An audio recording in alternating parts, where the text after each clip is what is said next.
Okay, that sounds good.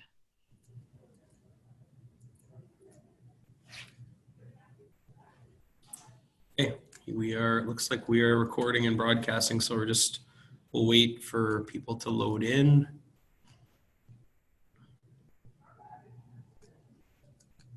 Hello to people that are connecting right now.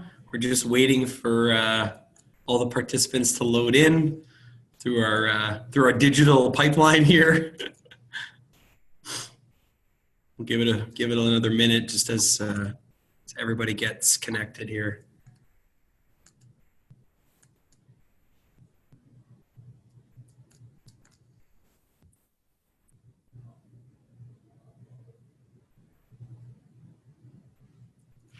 Time what we got. Give it a few more seconds. Looks like it's slowing quite a bit now already.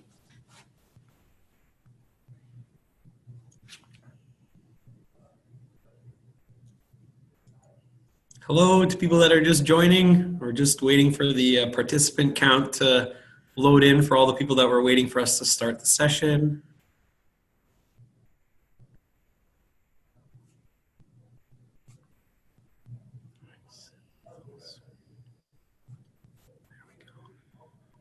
Okay, you know what? I think I'm going to get going now. It looks like it's stabilized.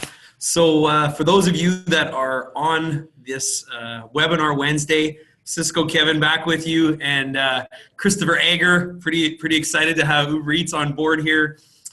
So for today, for me, sort of the why are we here? Well, I think for anybody that's on this call that in some way hasn't been impacted by guest experience and the digital disruption created by delivery in general, whether it be the Uber model, the Uber Eats model, or just in general with what's going on in technology, we're here today to keep that conversation going. And I know for myself, for those people that are on the call for the first time that don't know what Cisco does and what our business resources team does, I'm basically a restaurant consultant here at Cisco, and we have conversations with customers about things that they need and support. And a lot of the conversations over the last 6 months to a year have been around delivery and delivery models. And I know a lot of folks look at me and go like, I don't like that. I don't support that. I don't, and they're hung up in the principle of it. And I think what we need to understand is it is here now. It's not coming. It's not like a ladder trend. It is here, and it is creating waves throughout the industry. So I'm really excited to have Uber Eats and Christopher specifically with us today to talk about if you're going to do it, which you need to do it well. And there is a skill set required, just like anything, to do well at this. So before I go any further, Christopher from Uber Eats. He has actually been in the restaurant industry since he was 14. So I know some of you that are looking right now going, so what is that like? He's been working for 3 years. He's probably a little older than he looks, I'm assuming. I haven't asked him for his age. Not 20 years now. He's been, for me, I love how simple but tangible your bio is. Front of house and back of house. So whoever's on this call, whether it be Cisco folks or customers or vendors, the understanding that we've all at one stage, some of us have worked serving out front and some have worked in the kitchen. I love that you've got that well-rounded skill set that came with, but also then you back it up with the Culinary Institute of America, Cornell's School of Hotel Administration, and the Harvard Business School. So, it's pretty impressive. So it really, kudos to you, first of all, for accomplishing all that in such a short period of time. Without further ado, though, I want to turn things over to Christopher Ager. And Chris, let's go. Perfect. Well, Kevin, thank you so much for the introduction. And I'm super excited to spend the better part of an hour with this group. Before I sort of dig into content, I just want to hit on my background a little bit and sort of like how I approached materials for today and how I was thinking about the types of things that I wanted to talk about. As Kevin mentioned, I started in the restaurant industry at the age of 14 and started working in a kitchen, washing dishes and making salads as sort of my entry point to the industry. And I sort of fell in love with it and spent my entire high school years cooking when my friends were doing normal after school jobs. And when I went to college, I started in pre-med and had all intentions to do that and ended up dropping out after a year and going to culinary school and getting back into sort of the restaurant space. and have had the great fortune to work, in the kitchen, in front of the house roles, in concept development and finance for restaurants.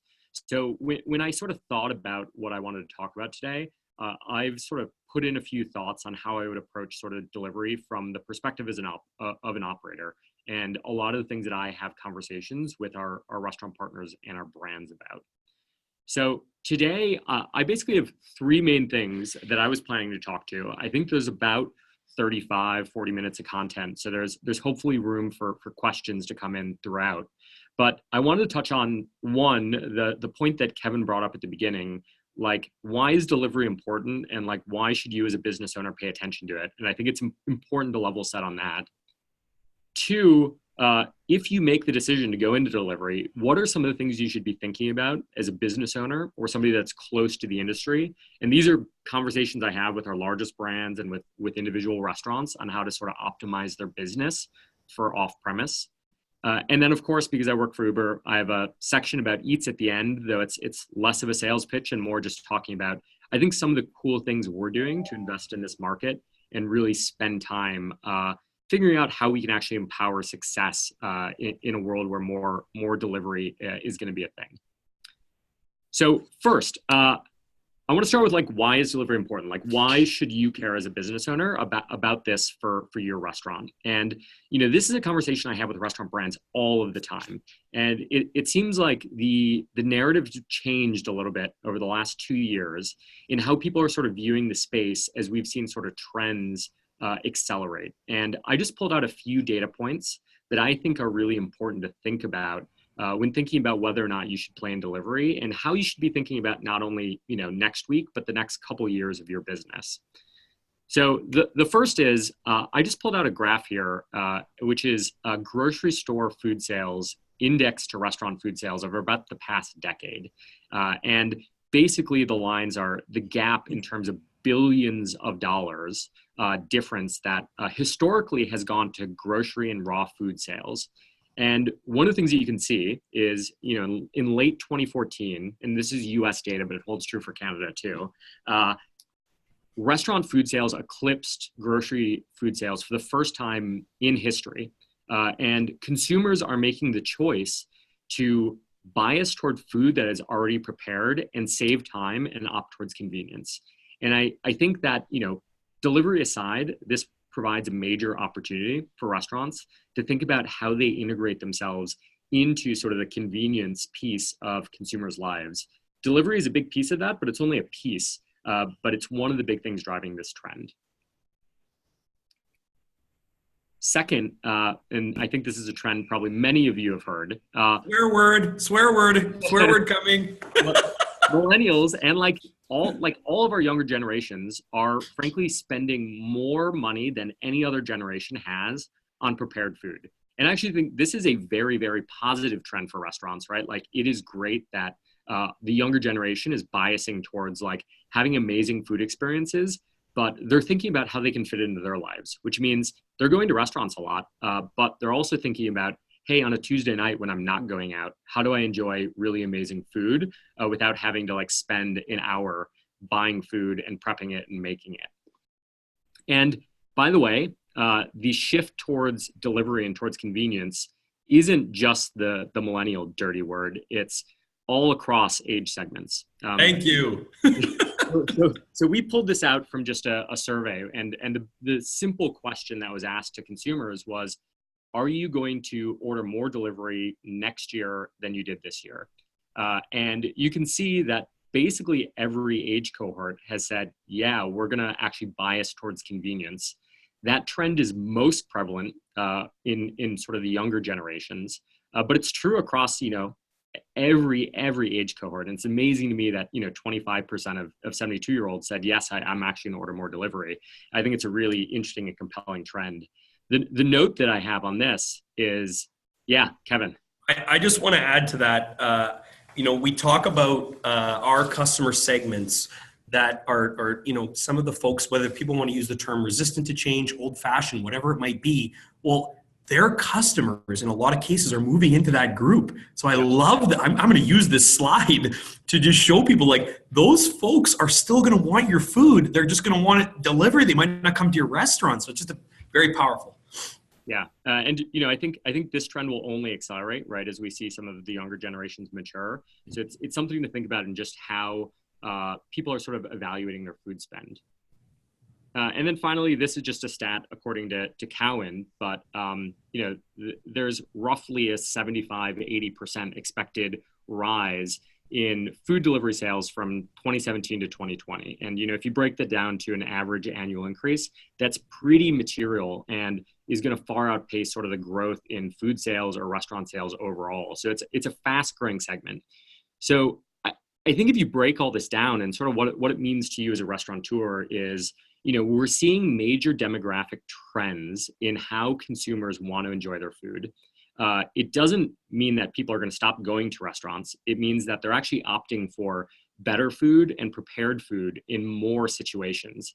And when I think about our consumer base, our consumers eat, 21 times a week, if you assume it's 3 times a day.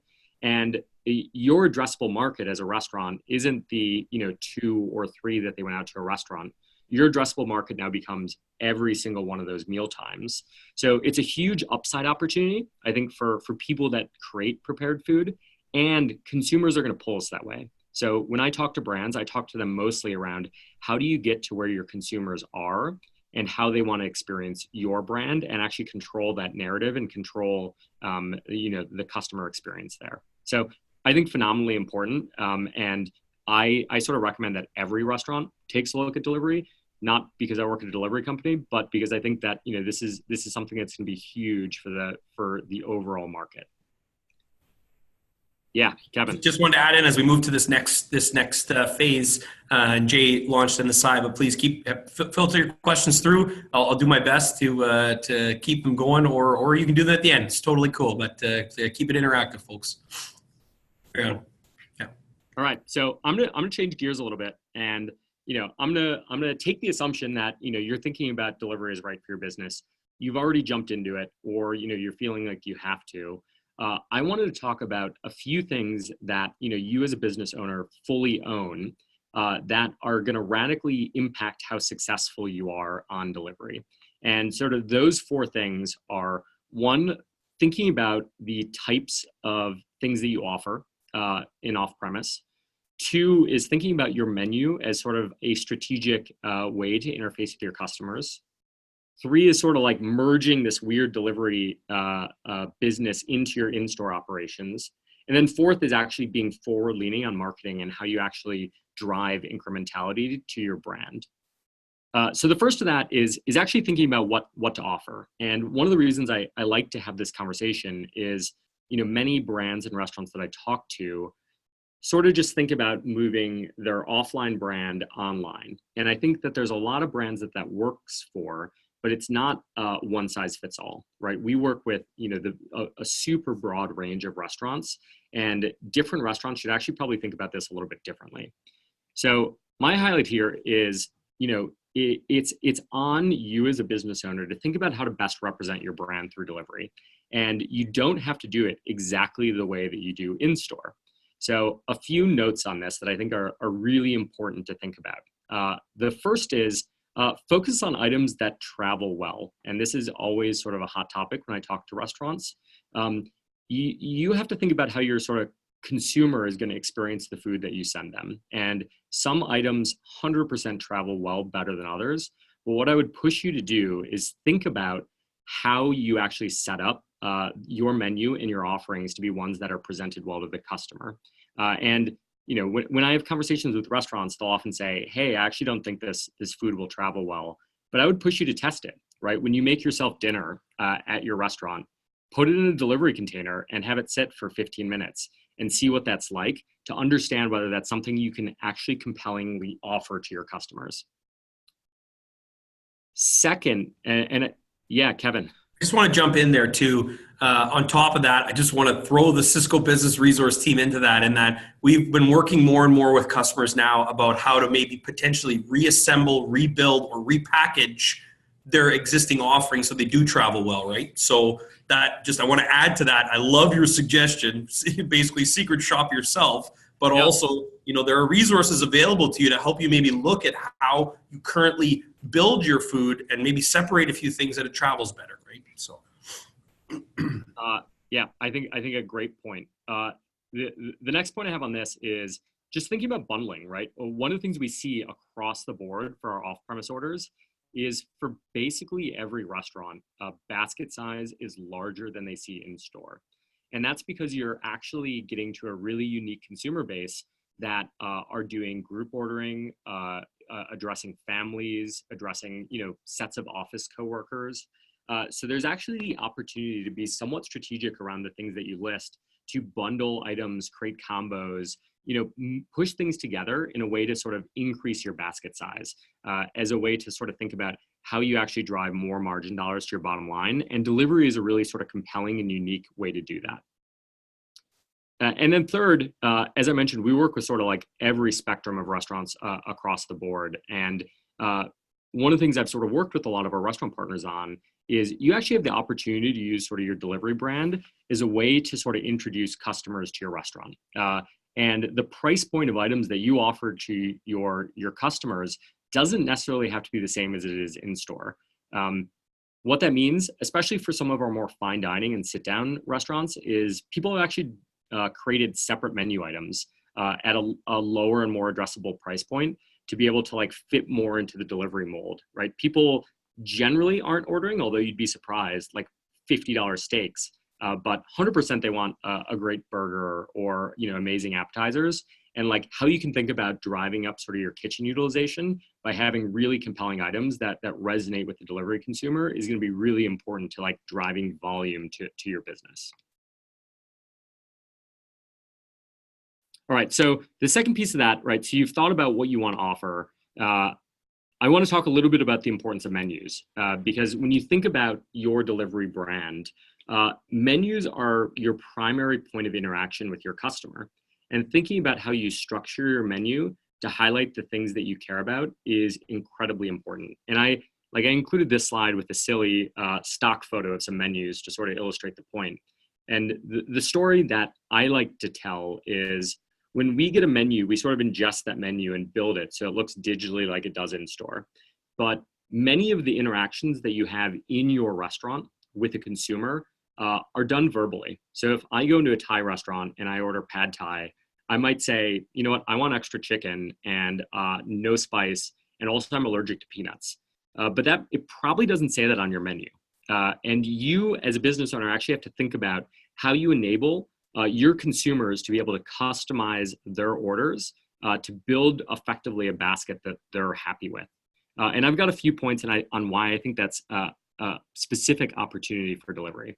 So good menu quality is a huge differentiator in sort of the success we see of restaurants on the platform. And the way I think about success in this is basically on two metrics. So one, good menus create low defects. And defects to me are like when a customer calls us and says like, I wasn't happy with my order for any given reason. And they create higher levels of eater conversion. So a larger portion of eaters who look at your menu decide to order from your restaurant. And there's a few things that drive those two key metrics. One, customizations are incredibly important. Eaters order more frequently and at a higher rate from restaurants that have a high degree of customizations on their menu. So when you're sort of adding items and thinking through how to display your menu, think about all the things people will want to potentially change about their order and actually explicitly add it to the menu. And most platforms, including Eats, will allow you to do that yourself or work through sort of a rep to do that. Yeah, Kevin. Hey, so I was going to wait till the end, but now you've kind of tied it in on the menu part. One of our participants asked, does Uber keep data on each customer or restaurants on high margin items, as well as which products consistently sell better than others? On high margin items and which products sell better than others. So one of the things we don't have great data on, and you're going to have the best data on as a business owner, is sort of the margin profile of each one of your dishes. Like we can make guesses, but we certainly don't have any amazing data about that. We do have data on like best selling items, though it's somewhat hard to generalize. right? We have found that much of sort of a consumer's attachment to a restaurant is because of that specific brand. So if and I'm trying to come up with an example, like if burgers sell well at a particular restaurant, that may not be true across the entire delivery sector. And what we're seeing actually is consumers are open to a much broader range of cuisines in off-premise than they historically have been. It's not just like the burgers, wings, Chinese, it's actually everything, and thinking about how they can fit that into their lives. Okay. Yeah, the reason the question comes up is we do a lot of menu engineering with our customers here at Cisco, and especially over the last 6 months, a lot of people coming to us going, what am I missing? Right? And so we're just curious if you do any of that with customers, and that, they shoot a menu in, they're not very successful, or you're like, man, you guys are really missing a lot here, that sort of thing. Yeah. So why don't I touch on that a little bit later when I talk about what we're doing with virtual restaurants. I think it's super interesting. Okay. All right. So second, and actually this point ties in really well. You are structuring your online menu. So a consumer is not going to talk to wait staff in the restaurant. They're not going to see promotional materials. So you have to think about how you can actually highlight the things that you're well known for and probably are high margin items for you in the menu. And you can do that a number of different ways. One, most platforms have the ability to like push things up to the very top of the menu, which 100% helps. But two, like write compelling descriptions for menu items. You think about sort of like people ordering and sometimes they just see the description and it's like chicken sandwich. But like take the time to like write in full descriptions and then match photos with the things that you want to push a high throughput to, because photos are super compelling for eaters as they're choosing what to order. The next 2 points we sort of talked a little bit about already, but there's like a big opportunity to bundle and to combo. And if you actually think about one of the benefits of an online ordering platform is for every single one of your items, you can actually add modifiers and customizations so that if somebody orders a sandwich, you're prompting them to think about whether they want to add a side to that or a drink to that. And you can actually use that as a way to drive attachment rate and to drive sort of like margin dollars to the business. And then finally, photos. Photos are super important. So we send a photographer to each restaurant when we sort of bring them on the Eats platform. We are now working to start to enable things like, your own generated photos, because I know a lot of, restaurants have their own photos that they use to market their brand anyway. Photo depth is super important. And, a menu with a lot of photos attached to it is a lot more compelling to an eater with something with like no photos at all and you're just looking at a list of menu items. Okay, I'm gonna move on from menus. The next thing I want to talk about is like, how do you actually like make sure that you're ensuring excellence for this new line of business? And one of the ways I think about that is like, what are your in-store operations? Many businesses are set up for delivery. They've been doing delivery for a long time. Some of our partners are doing delivery for the first time or doing a meaningful volume of delivery for the first time. So it actually throws a wrench into the way that you operate your business, how you set up your in-store flow. And getting really good at this is important because one of the things that we've seen that's associated with eater defects and problems is when there isn't a good in-store flow. And, as a restaurant owner, what you want to do is minimize eater problems, right? You want consumers to have a good experience with your brand every single time so they return. So I have just a few thoughts on how to do this, recognizing that for each of your businesses, this is going to look a little bit different. So first, think about your in-store flow. One of the things that, I see a lot is like our biggest defect rate on the customer side is missing items or like something wrong with the order. And if you think about how painful that is for a consumer, they've ordered, they're really excited, they're waiting, 20, 30 minutes to get food delivered. Maybe they have a hungry baby at home. Like, it's not instant gratification. And if the order gets there and it's missing something that they really want, that's a really painful experience, which is going to drive their ordering behavior in the future. So minimizing sort of the mistakes and order flows and orders is really, really important. So a few ways to do that. One, however your kitchen is set up, think about how you set up your sort of incoming order flow from delivery orders to match to sort of what your kitchen needs to prep. Some of our restaurants do that through POS integration, and we're pushing on like more and more POS integration capabilities. But some of them just do it by like attaching a printer and being able to print a ticket out in the back of the house the same time as the order is received in front of the house. Anything that's going to help you make sure that you're actually driving that order with the right level of detail. Second, think about how you're building your in-store workflow to ensure that you're always passing the right order off to consumers or to couriers. So I'll give you an example. One of our most frequent missing items is beverages, because in a lot of restaurants, like a beverage cooler can actually be in the front of house, and consumers are getting their own beverage. So, as orders come together and they're handed off to courier, that's just something that's like often forgotten. So think about how you can create a workflow that has a designated pickup spot, one of your team members checking that everything is in the order and like handing that off to the courier. And, when I always tell sort of our team members, I want restaurants to be responsible for making sure everything is sort of packaged together, because you're going to have the best sense of like what each one of your items are and how to make sure that everything's in the order. But that's really, really important. Third is packaging. Kevin talked a little bit about this. Your consumers are going to, see your brand through the packaging you put items in. So an investment here, and it doesn't actually need to be like a dollar investment, but thinking about what type of items go in what type of packaging is really, really important. This is where I would encourage you to test a little bit. We're doing a bunch of work here, but I think you all are going to be the closest to how you think about like driving good packaging decisions. And then finally, like a note on prep time. We pride ourselves on like our logistics network, and we really, really care about getting a courier to your restaurant right when the food is done. And we've developed a ton of algorithms to try to understand how long it's going to take an individual restaurant to prep an item. And we actually have an algorithm that like tries to understand for your restaurant based on how busy you are, how big an order is, what items it has in it, what time of day it is, how long it's going to take to prepare an item. And that's getting better and better. It's definitely not perfect. But one of the things that it really screws it up is if sometimes you take 10 minutes to prepare an order and another time you take 50 minutes.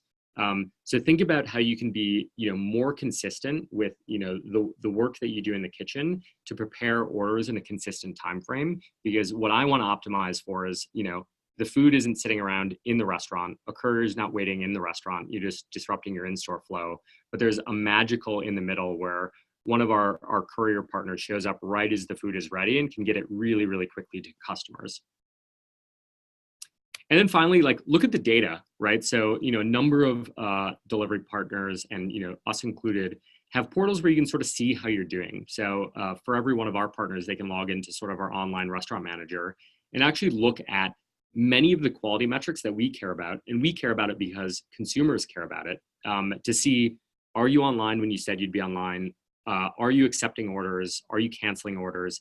And actually see menu item level feedback on how consumers are sort of reacting to your food, because it helps you sort of modify your operations and course correct when things aren't going as well as they could be. But like look at the data and make changes based off of that. So I just want to jump in there. We've been talking to a lot of our customers about surveying and asking for data. Yourselves, Uber, whether it be Uber or the Uber Eats platform, and then some of the other large, I'll throw in Amazon, I'll throw in Netflix. You guys are just masters at collecting data at point right after and using it. And that is one thing we've been trying to encourage our customers to do, is getting that at point data right away and then using it to react. So I think that's what you're speaking of, obviously, right? Yep. And, I think, one of the things we care about is like, I track on a weekly basis how many people log in and look at their data. And it's not as many as I would like. But we know that. Yep. We have a team of engineers like working on providing more compelling consumer data to our restaurant partners, but we need to see that people use it and actually implement it in their business. So I have my contact info at the end of this. If any of you want to reach out with ideas on what would be helpful for your business, like I'm all ears, because we're thinking about how we can push the envelope there. Well, I just want to throw in there, because I literally had a customer the other day that I talked to about this. And one of the number one things we talk to customers about, Wi-Fi capture and all these different things. Well, people collect all this data. They don't know what to do with it. And and I don't mean that in a negative space. So that would be very helpful. Yeah. All right. Finally, last point I have on sort of like things that you control is sort of how you sort of create use cases for your brand for delivery. And one of the hot topics that often comes up when I talk to restaurants is, hey, like, are these sales incremental? right? Am I just cannibalizing my in-store sales, or am I actually driving incremental volume to my brand? And I literally just pulled this from a third-party research group. So, I can't take credit for any of this data, but a vast majority of our restaurants say that delivery sales are incremental. And when I talk to brands from, small restaurants to some of the largest brands in the world, everyone basically tells me that they're seeing a high degree of incrementality. And I believe it, because when I talk to our consumers, we ask them all the time, like, hey, did you order delivery because you were going to go to X restaurant and you decided you didn't want to? And every time people are like, no, I actually was stuck at the office and I couldn't get out. My baby was crying and we didn't have a babysitter, but we wanted good food and we didn't have time to make it. I wanted to eat in the park or whatever it was. There's actually a really salient opportunity to drive incrementality. And a lot of Uber Eats marketing, if you watch it, is actually about how do we drive incrementality in these moments where somebody's actually not going to leave their house, right? Or, go out to a restaurant in person. But you and your restaurant sort of have an opportunity to drive this as well. And one of the opportunities you have is think about your consumer base. Think about when they interact with you. Do they visit you mostly for dinner or fill in the blank? And you actually have the opportunity to market to your consumer base. I'm not talking about the platform, but like how they can interact with your brand in different settings. How can you get people to like order your food at lunch to their office when they're stuck in their office and can't get out? How do you get them to, order when they're stuck at home, right? And we market on a lot of these incrementality points, but think deeply sort of about your restaurant too, and how you can actually talk to your consumer base around like, hey, don't only think about us on date night or, when you're driving home and past the restaurant. Think about us in these other 21 use cases you have every week for eating food and want to actually have a great meal, but don't want to do the individual work. All right, so I'm going to transition out of that, and maybe Kevin, if there's any questions, we can pause to do a couple now before we jump into like a little bit about Eats and some of the things that we're doing.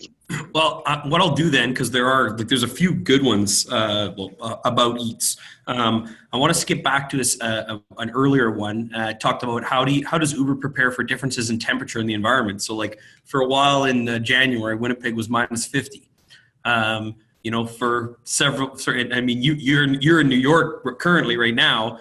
There's parts of the year where it's like humid and super hot. Like, how do you prepare, or you just trust and hope that these people hold the food properly?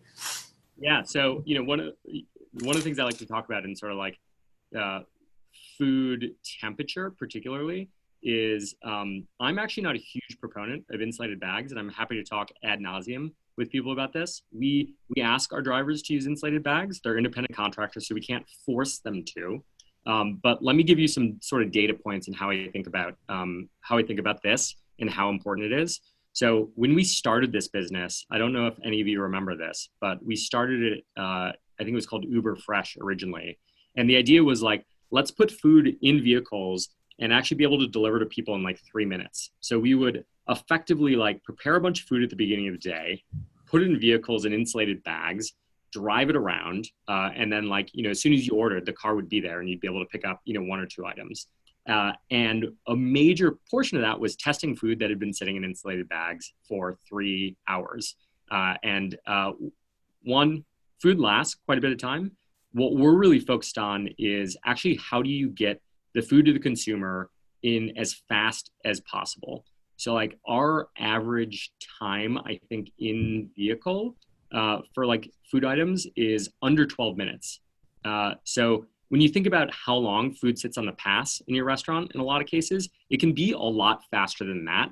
So we've basically focused a lot of our effort on actually optimizing end-to-end delivery times as the primary driver of food quality, rather than, there's some other brands that take like a very long stance on radii and say, we'll deliver 9, 12 miles. That's to me where I get worried on sort of food quality, where I just try to get it to the consumer as fast as humanly possible. Another good question came in about, obviously you guys have a lot of systems on your network, or a lot of restaurants on your networks. How does a restaurant ensure that they're kind of at the top of the search, or is that there's not really any metrics to that? Yeah, it's a great question. So our feed is individual to every single user. So when you look at your feed, you will see a different thing than Kevin, and you will see a different thing than I will, because what we try to do is optimize for what eaters care about. And some of our eaters only order chicken wings. This is the only thing that they order. And we can actually know with a pretty high degree when they open the app, they actually want to see places that sell chicken wings. Other people take a much broader set and optimize for ETA. They only want to deliver or order from places that'll get it to them in 20 minutes. So every eater's feed is different. But there are things that you can do. One of the things that is in our ranking algorithm is sort of within each cuisine type and all of that stuff, we build in a lot of quality metrics. So the quality metrics that effectively are built into the feed ranking are: what are consumers rating your food? What is the ETA sort of miss or beat from sort of the restaurant? Like, are you delivering food sort of on time? And what's the defect rate? Like, are consumers having problems with the food? Because if you basically think about it, we want to like be able to rank restaurants that are providing a really great experience to their consumers highly. So what I always tell people is focus on your operations, and that's going to drive the biggest value in terms of ranking. Another question came in, and I was there's some of the questions that I've got. One of them is just about what sets Uber apart, but I think you're going to get to some of that in the About Eats. Yep. One of the questions they said customers have a lot of customers have increased the cost of their products for third-party delivery, but you mentioned that they should possibly lower. Yeah, so that point was actually around like thinking about different menu items that you can actually offer at a lower price point.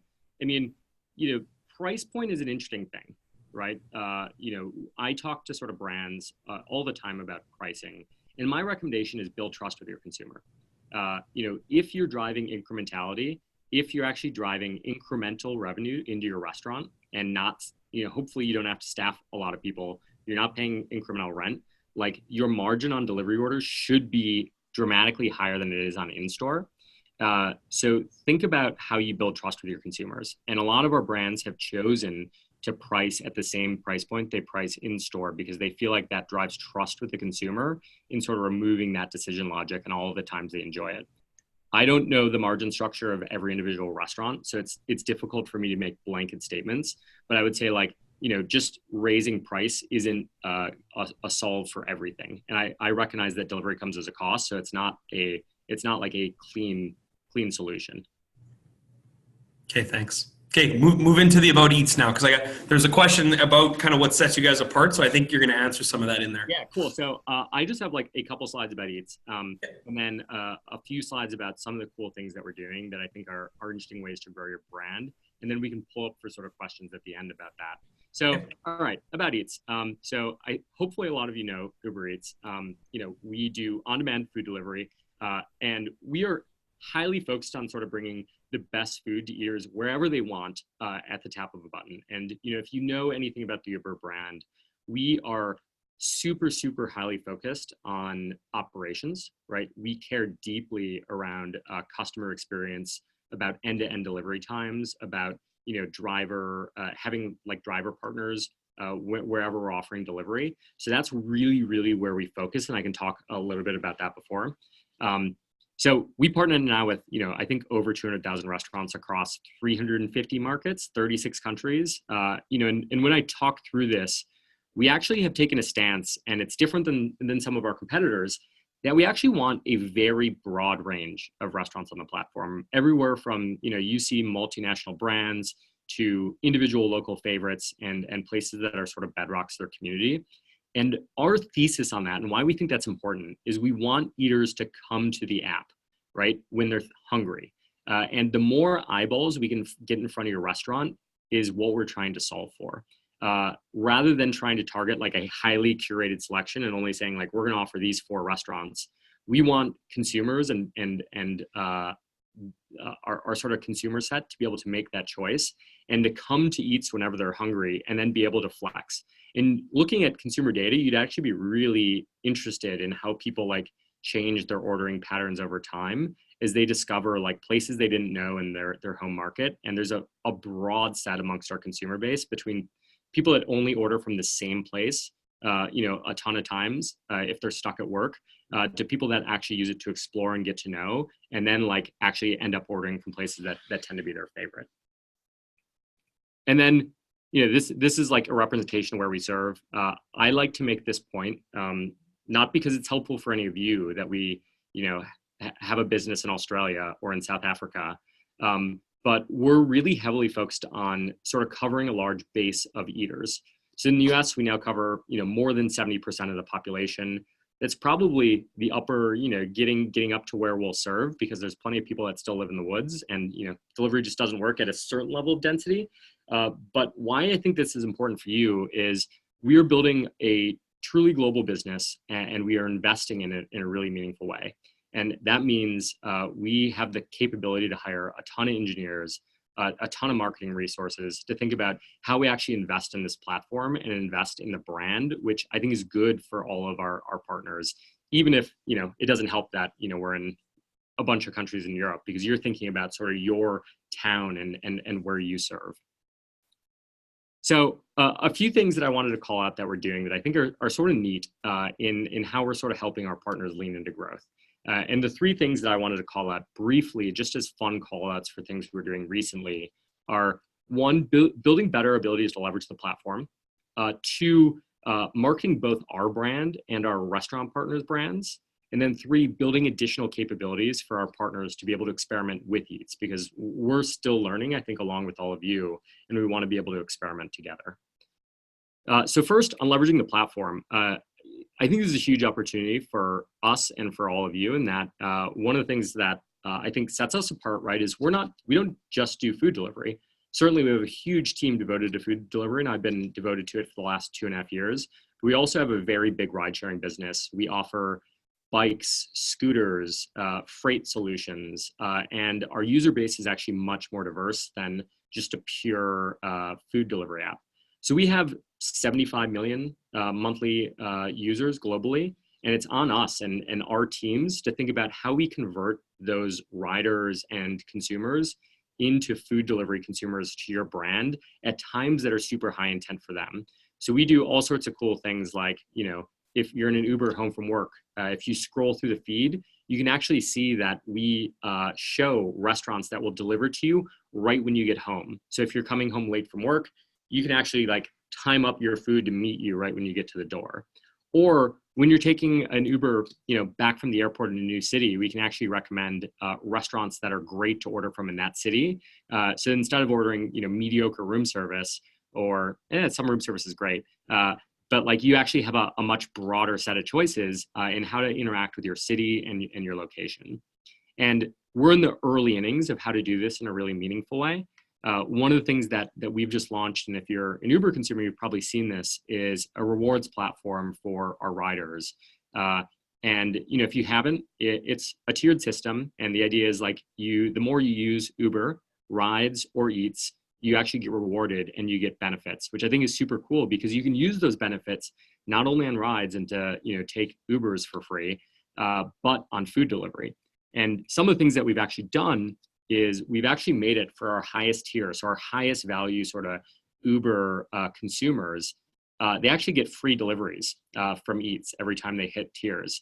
So it actually pushes them into sort of the Eats app, and we actually deep link into saying, hey, one of your big benefits is you actually don't pay any delivery fee for these restaurants. Think about ordering through Eats and actually deepening your relationship with the platform, which is a really interesting use case as you think about getting more exposure to your restaurants and to your brand. Second, we've tried to really invest in sort of in the moment offers. This is a mostly US focused slide. So if any of you are sports fans, you probably saw our television ads with Randy Watkins over the last month through the March Madness tournament. But we've thought about how to actually make the brand and ordering food at moments where you're unlikely to go out into sort of the culture of what we do. So we did a really cool multi-pronged March Madness campaign where we both had really cool discounts that we funded and sent out, but then fun orientation around it that we marketed across a whole number of channels in a really meaningful way. And I'll talk about that a little bit in sort of marketing your brand. So, this is an area that we're starting to think really heavily about, is how do we sort of build tools and functionality for you to be able to market your brand, and then for us to be able to invest in co-marketing with our partners. So co-marketing is sort of one of our big priorities for this year. And some of you may have seen sort of the buy one get one campaign we ran in coordination with the Oscars. It was a cool campaign where a whole number of our partners came in and said like, hey, we'll do a buy one get one free offer for Oscars night, a night that we know a lot of people are going to be parked in front of their couch. How do we actually get them to introduce to food delivery? And this was a great way to like highlight like local favorites and get people to actually order food in a time that is truly incremental for most restaurants. And we had a lot of fun marketing that and pushing it to consumers across a whole number of channels. So we did physical mailers and talked about it. We did emails to eaters and riders and talked about all the stuff that they could do, and then mixed that with social. And we're really investing in sort of the capabilities to push things across different channels to consumers in a really meaningful way. So they're thinking about Eats as a way to get their food early and often. And then on the marketing side, we are making investments, and we're still very much in the early days of being able to drive more agency to you as a restaurant owner to sort of market your brand within the Uber Eats app and ultimately without outside of it. So this is like a screenshot flow, but one of the things that we're really excited to work on this half is how do we do dynamic promotions that allow you to target eaters that have never ordered from your brand, or eaters that have ordered from restaurants like yours but never looked at yours, and actually be really targeted and controlled on amount of spend, who you want to show it to, and how you think about driving new volume and new consumers to get to know your brand.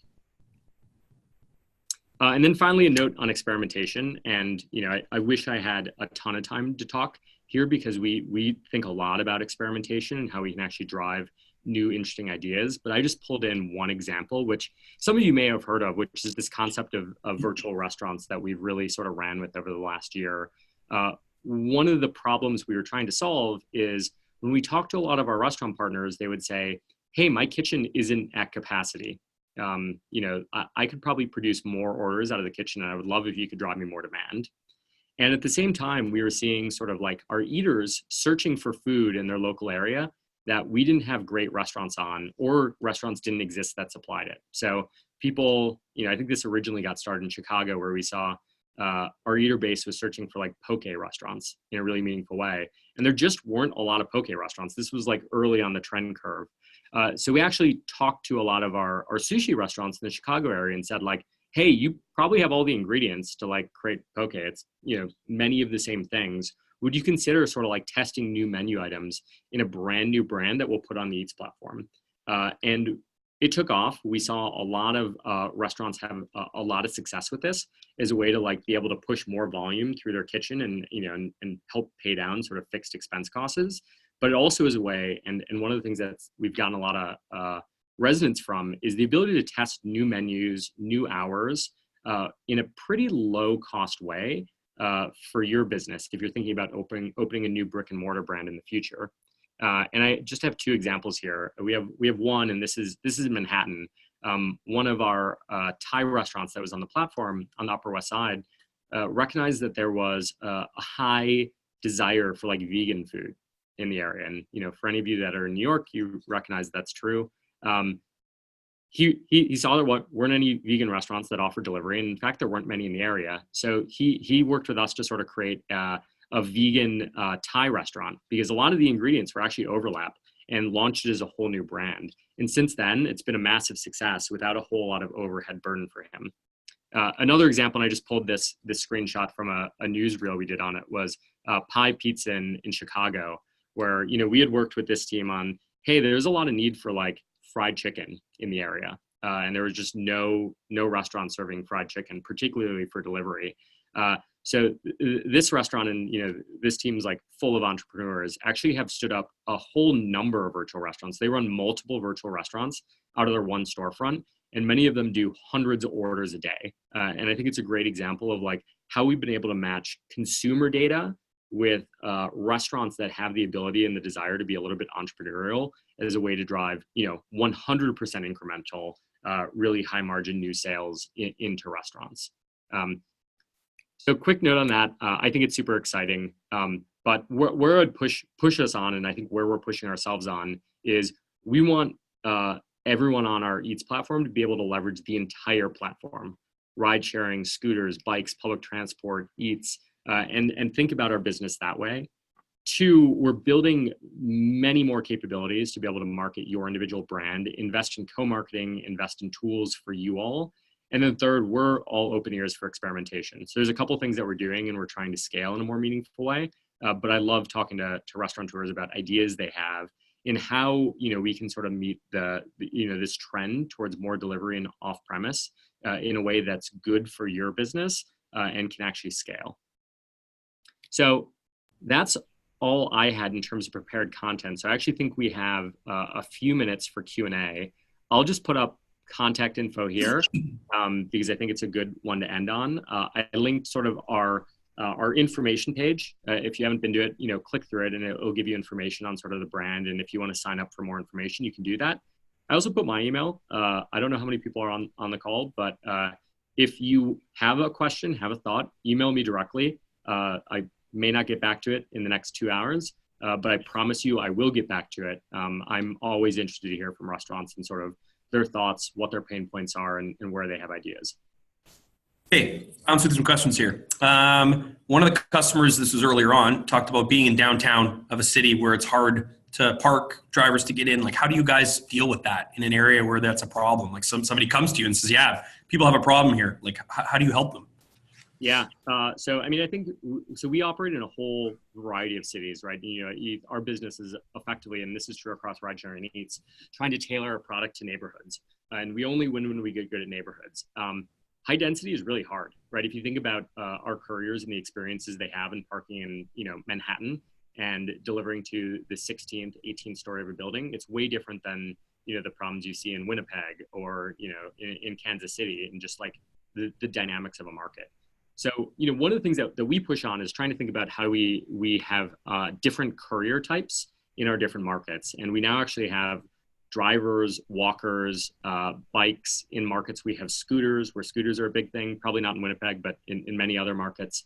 And we've actually tried to invest in creating like the right types of couriers and courier transport methods for those locales. And we actually manage our markets in a way that creates incentives for bikers to be in certain areas of Toronto, as an example, because we have those same problems in Toronto. Another question. So a lot of questions around data. So what is available to me as a customer as far as data for you? Like orders, users, most ordered items, that like, is it all available to me or? Yeah, so you can log into Restaurant Manager, right? So it's basically your webpage to manage your business. And we show aggregate data on a whole bunch of our operational metrics.